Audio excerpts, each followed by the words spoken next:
Podcast, the show where we show you how to get the best return on your automation. I'm Patrick, the founder of Univium, a business automation development company. And today I am connecting with Chris Wray, the founder of Chris Wray Consulting, a fellow business automation developer and operations consultant who's been helping companies simplify their systems, streamline their sales processes, and bring AI into their day-to-day operations in ways that actually make sense. Chris works at that intersection where strategy meets technology, everything from designing pipe drive automations that qualify and follow up on leads automatically to building Asana dashboards and Notion-based business operating systems that let teams focus on meaningful work instead of busy work. Recently, he's been doubling down on AI adoption strategies that help businesses cut through the noise and focus on what's truly worth automating and understand where human input still creates the most value. Chris has built a consultancy that balances innovation with simplicity, and I'm really excited into seeing how he's thinking about the next wave of automation and AI. So thank you very much, Chris. We're glad to have you on. It's really nice. Thank you for the lovely introduction. I'm assuming you were helped by a thing. Yes, I was helped by a thing. I think we're all familiar with that thing. That is correct. But yeah, so I was looking at your newsletters recently and just kind of going through some of the stuff that you've been working on. And it seems like, number one, you've been working a lot with AI recently, as would be expected. But I noticed that you said that you kind of act as a AI hype filter for your clients, where you kind of help people get an idea of, where is the hype in AI versus where is the actual tangible value. And I was curious if you could maybe talk a bit about that and kind of let us know what your approach is in that regard. It's really, really interesting because if you just look at general news, there's this massive hype about AI. There's billions and billions of dollars going in terms of investment into some of the key players, and it's become almost a political game now on one side of the spectrum.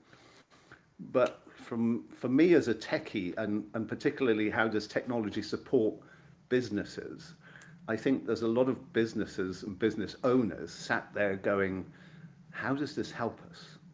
Because the conversation I have a lot is, AI is not ChatGPT. It's a use of AI, but it's something that I, and probably you also, we rarely use that. For me, I'm building AI agents and training them to do, the work of individuals. Okay. And again, that opens another can of worms, is because, when you mention that to people, they start to think, are these AI agents going to take my job? And my view on that is, no, it's actually going to augment your job in the fact that it gives you a set of resources that you didn't have before. So then the third thing on top of this is, if you look at the stats, businesses who feel comfortable at the cutting edge are investing in AI, and 85% of those businesses fail at doing so. It's an 85% failure rate on AI projects right now. So I'm trying to take all of that and apply it to businesses who are in that situation where they see all of this hype, don't want to miss out, failure rate, don't want to fail, don't want the terrible return on investment, yet know they have to do something. If that makes sense. Absolutely. And I don't know if you have this, but a lot of times I'll have clients come to me and they're like, we want to implement AI in our business. We want this AI transformation, but they're very vague on what they want. They don't really know what they want other than they want to use AI. Do you have that a lot where it's kind of just Yes, definitely. It's that. I want you to AI my business. And that to me is now, it's a red flag, because the next question for me is, okay, where are you on your process? Is it all documented? Are you able to reproduce things, as humans? Are there some steps that can be followed? Is it consistent? And the answer generally is no. And so it's that, for want of a better phrase, shit in, shit out scenario where, if the process isn't there and you apply AI to it, it's just going to make it worse. And I think a lot of people are, given the chat GPT use I think people are expecting the same sort of response. I give it a vague prompt and it will produce a work of art, and it just doesn't happen. And there's that element of explaining to people that it's awesome. It really is truly awesome, but you have to go about putting it together in a very thoughtful kind of way, I think. Absolutely, absolutely. And I tell people that all the time, is that if you don't have a process that is structured enough that a human can execute on it, then AI isn't going to be able to execute on it. It's not a magician. It's a thinking algorithm, right? So you still have to have logic. You have to have a process to do that. So That's absolutely. quite a neat way of saying it, isn't it? It's not a magician. It's no magic wand with AI. I say that all the time. It's not a magician. You have to give it something structured. There has to be some logical thought process behind it. I think people are thinking they can give it, maybe some people think they can give it like uh, I want this end result, do what you see to get to it. I guess that's probably what most people are thinking, but there's a lot more thought that has to go into it, which I imagine you building AI agents, do you kind of have to structure the AI to take certain actions and whatnot? Is there more building blocks with building AI agents, or how does that really look? Um, I think the analogy I use is, AI is like an employee. So it has a job description. Yeah. So here is the role that I want and again, I'm talking primarily about AI agents here, but here's the role that I want you to perform. So here's the training that I'm going to give you. And a lot of people miss this step, is you can't recruit an intern and expect them to act like the CEO after 30 minutes. There's a whole career and training and experience that goes on in there. And I think people forget that. So Yeah. give it a defined role, give it some training, give it some examples, some plenty of examples. And the one that I see often is, I want an AI agent to write like me. And so you have to give it, here's some documents that I've written, here's my tone of voice, here's things that I say, here are things I never say. I get the Britishisms versus Americanisms, the dreadful EM dash, and all of that Oh stuff. yeah. And you have to train your AI agent to do that, or it's like any other employee, it just simply won't perform, not through its own devices. But if you recruited someone and left them, at their desk without giving them any training or supervision, you would get no productivity out of them. So I don't understand why people expect the same of machines. They need looking after, they need nurturing. But once they're trained and they're happy and you give them some feedback, they're awesome. And they do it 24 hours a day, 7 days a week, without complaining. So, Yeah. that's the advantage. Yeah. Absolutely. Absolutely. And I think that all makes sense. And I'm trying to think. So whenever you're building the AI agents and you're training them, do you have to actually, I guess it depends on the process. If you either prompt it or you give it training data and train it, I'm sure it depends on the process. So I built one this afternoon, a very small one. It's part of Notion's new AI that came out Yes. last week before. So I've been Absolutely. sat here for most of the day writing proposals. Yeah, I have a relatively standard template, but I was finding that with automation and AI, it becomes very bespoke in many respects. And Hmm. so I built an AI agent this afternoon that takes the call transcripts, takes the template, takes my product list, and within seconds will create a proposal that is pretty much as good, if not better in some respects, as one that I would love take it. me hours to produce. I used to take days to produce proposals. I think it was more the mental block Hmm. than anything. But I I could just remember a go, few months ago, I was in the same position as, because there's so many details and you're trying to get it right. And yeah, no, that's amazing. That's amazing. yeah. So this is really painful for me. I've always struggled with documentation forever. Even in my education, it's structure and documentation I'm really bad at. Yeah.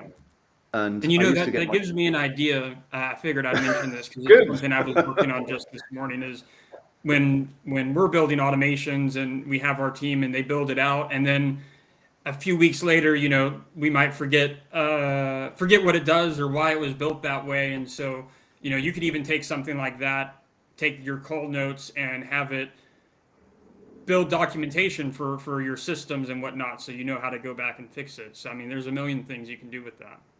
Yeah, and I have a deep love for Notion AI right now. I know, I get lots of hits on my website for why it wasn't working, and I put on the top Hmm. of the blog entry, I must update this because I've been totally enamored by the new Notion AI I, because as you said, I've put so much information into Notion, both about my business and my personal life, and my goals and a whole chunk of stuff. So when they introduced the AI, it now has this enormous data set that is very personalized to both me and my business. And so I've got some amazing results out of it, really mind blowing. So I that's love it, kind of and where I've I I've where I'm really been. concentrating my efforts right now. Yeah. Yeah. No, and I've really been wanting to ask is I think you had mentioned how much, I don't know if it was better or different that Notion 3, I think it's Notion 3.0, It their is, yeah. AI compared to ChatGPT. And I was curious what makes it different or makes it better, compared to some of the other AIs out there? Or is it the fact that it's tools within an internal system that has access to data specific to you that makes it give better responses? I'm going to guess here because some of the technology is moving so fast, even I can't keep up. But Mhm. we've seen when people talk about ChatGPT, that I think they assume that it's just the vanilla free version, which doesn't really have any memory. You can't create agents within it and assistants, and it's a very limited tool from that perspective. Whereas if you think about Notion AI or the paid version of ChatGPT, you can build agents, give them huge amounts of information. And I think with the recent increase in memories, and I think this is really important within some of these, agent models, the LLMs, the memory bit is really making a step change on this because it can understand previous conversations Mhm. and context that went with it. And with Notion AI, then applying this massive personal data set over the top of it with all of the previous advantages, it's just, it's nothing short of amazing. I've been totally blown away, and I'm not easily impressed. Yeah, no, I tried it out briefly for a second because I was testing something for a client, and I was like, I want to create. I gave it. I just copied and pasted. I had a bunch of tables and columns I wanted to create, and I mean, it's able to just create everything, link it together, and so far it looked like it can do some amazing stuff. And I've heard a lot of great stuff about it from others and from you, so I'm definitely gonna try and check it out some more. And I wanted to ask too, because I know you're familiar with Airtable, which I think we had discussed in the past. Do you have a preference on Airtable versus Notion, or is there anything that you would say makes them different if you're trying to choose between one platform or another? Oh gosh, I could probably take a week to answer this question. I'll try and give you the simplified version. Sure So thing. uh, I use both to build business operating systems. And by a business operating system, I mean a central focus point for generally small to medium-sized businesses to put all of their information. So some people build CRMs out of it, some people build specific operations out of it. A lot of people have databases that are specific to their industry and sector. Um, uh, I was talking to a client yesterday. My AI agent sent him a proposal this afternoon, and within 10 minutes he'd agreed. So it's like, this is a I good love it. example of, we're building him a business operating system within Notion. And Okay. I think there's a much steeper learning curve for Notion because it has more configuration. You can build pretty much anything from scratch. For, Interesting. for Airtable, I think if you are, I'll call it a non-automated business. So, some of the businesses that are not taking advantage of this, typical behavior is to use email and spreadsheets for everything. So that phrase, we use email and spreadsheets. So Yes. Oh, warning for yes. anyone watching this, if you're running your business on email and spreadsheets, you're in trouble. You are definitely in trouble. So you need to fix this. But I think as some businesses transition from email and spreadsheets, taking a step into Notion is like taking a step into a foreign country almost. So it's almost unrecognizable for them. Whereas Airtable looks a bit like a spreadsheet and behaves a bit like a spreadsheet. And I think it's an easier transition for some businesses. And, I do spend a lot of time trying to work out what is the best solution for clients, because sometimes Notion's a bit of a step too far. And sometimes Airtable is a better solution, particularly if they have more structured and more formal processes. It's very good for that. So for Amazing. I'm gonna me, have to look at Notion some more. I've been doing so much stuff in Airtable, and then I use Lovable and Replit, and I've only really glanced at Notion a couple times, and I've used it, but not for anything overly complex. So it's interesting to hear that there's a lot of configurations in there. So I'm gonna have to check that out a bit more.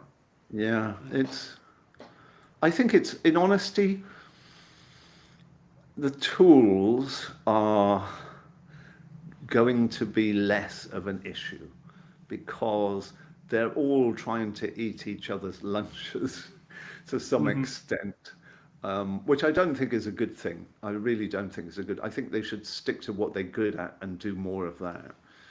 Yeah, rather than trying to become what other platforms are Whatever doing. everybody else is trying to become, because I think you just dilute the strengths that you have. So Yeah. I think for me, I just ended up with Notion. I saw it, I took it up within the first week that it was available, and I loved it from there on in. But I've put a lot of effort into building that. Okay. Okay. I I think it love it. really depends on the appetite and abilities of the client. Got it. And, Yeah, no, I know they time, all have different strengths and weaknesses, the different platforms, and that's something I put a lot of time into myself is determining, what direction is the best to go based on the business model, and whatnot. And one thing I wanted to ask you, since you mentioned it with spreadsheets, because I find myself having that conversation all the time, is a lot of my new clients are operating their business 100% out of Google Sheets. And so I'm curious, do you come across that often as well, where people are just using Google Sheets for like either 80% of stuff, or stuff that isn't that they shouldn't be using it for? I'll let you And into a little secret because they've yeah. probably fixed this by now. And it was a long time ago. So more than 10 years ago, I was a consultant, and we were working in the insurance sector. And I rocked into quite a well-established, very established insurance business, and asked a similar question: how do you manage all of your clients and all of these insurance, and et cetera, et cetera, et cetera? And they said, we use 10,000 linked spreadsheets. Oh no. I know, an insurance business. And I'm sure the regulators probably already, told them that that's not the way you should do things.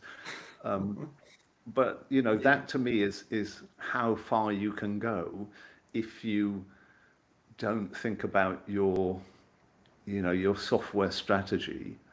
And this comes up so much right now, is what is your strategy to address, where technology is going. And I was told...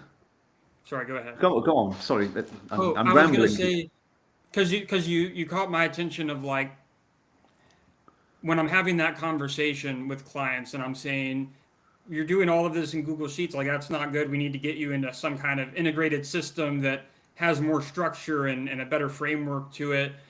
But then a lot of the times the response is, but it works fine. And even what you just said, the fact that an insurance company can scale and grow on 10,000 spreadsheets, what's your response to that sort of thing, and explaining the value of getting out of the Google Sheets, getting out of the spreadsheets, and into an integrated, structured system? So I will use the quote from another client that I spoke to yesterday, who was looking to do some automation. They're a big international client, and I'm not going to mention any names for obvious reasons. But they said, the CEO that I spoke to, he said he went over to look at the data that he needed. So he needs to scale his business because it needs to grow, and they're not servicing their customers as well as they would like. And he said he wandered over to take a look at where is this data going and how is it getting in and out of the systems that they're using. And he said he sat with one of his colleagues, and she was taking 2 hours every time a new request came in to export the data out of a spreadsheet, filter out the information that they needed, and forward it on to the right person who was the next stage in the process. 2 hours. Wow. Wow. I said I could automate that such that it would be done in literally seconds. And that's why, because people forget about the cost. Oh, we're cutting and pasting. Yeah, cutting and pasting, you can spend hours and hours and hours, and that has a cost. And it has a cost to your competitiveness. Yeah, it's, that's another phrase, email and spreadsheets, cutting and pasting. We do it manually. All of those things are just red flags because they're not sustainable anymore. Yeah.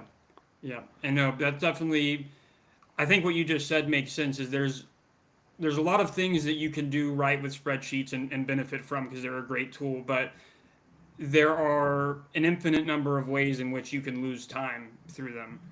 Something along those lines kind of portrays the value of getting to something structured and I think, I don't blame the individuals at all.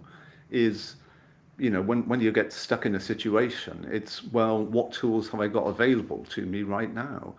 And for most people, that was, I've got spreadsheets. I'll try and do it in the spreadsheet because those are the only tools I have available. Which kind of leads us onto the, I see it a lot, particularly in really big organizations, is that they're all Office 365, SharePoint, Excel, Word. And I think people forget that that software is 40 years old. And part of you is like, well, it's done really well to stand the test of time. And part of you is, well, do you really want to use 40-year-old software when AI is tapping on your shoulder? So it's a bit of a balance. And one of the things that I run into all of the time is some of the less pragmatic IT managers who refuse to open up their SharePoint folders refuse to let APIs available. Everything is a security issue. Everything is a cybersecurity issue. And you know, notwithstanding that it is the case, they need to protect their data. But I think it's getting to the point where it's stifling businesses.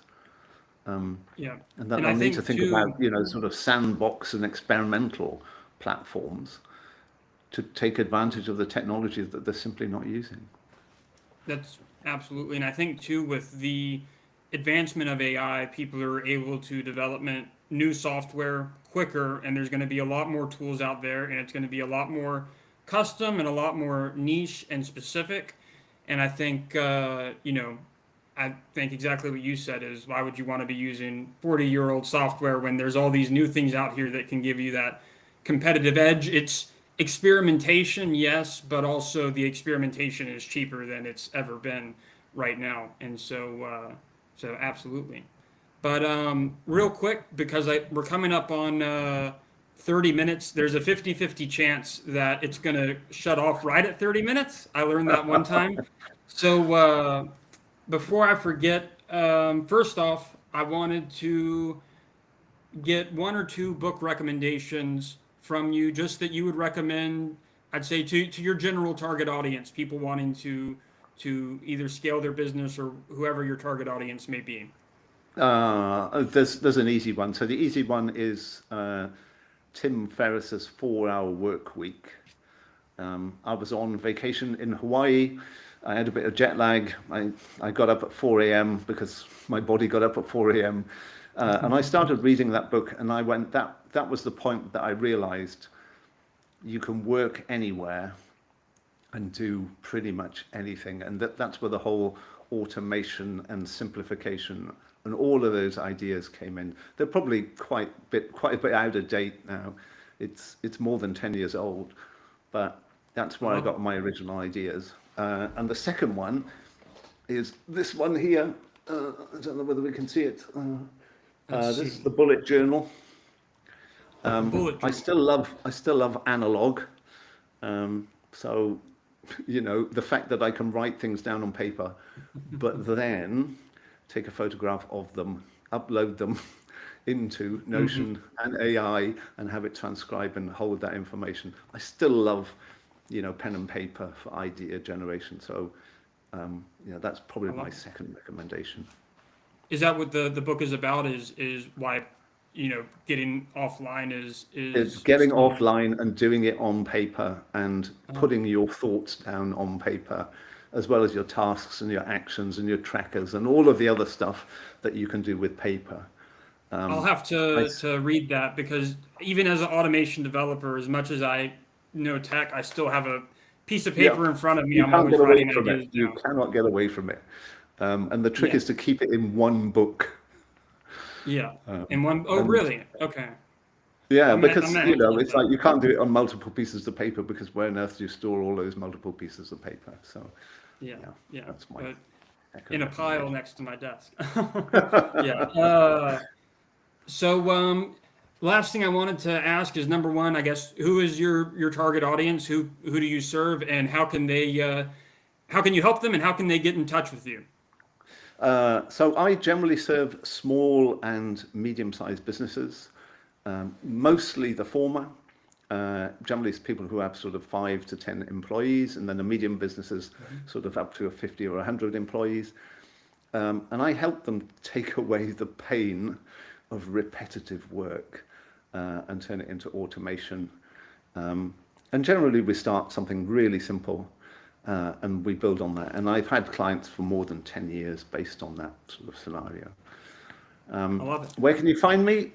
You can find me on YouTube. I have the same name as the former FBI director. So if you do a search for Chris Wray, you probably won't find them. But if you do a search for Chris Wray Consulting, you will. I have a YouTube channel, and my website is cjray.com, and that's W-R-A-Y.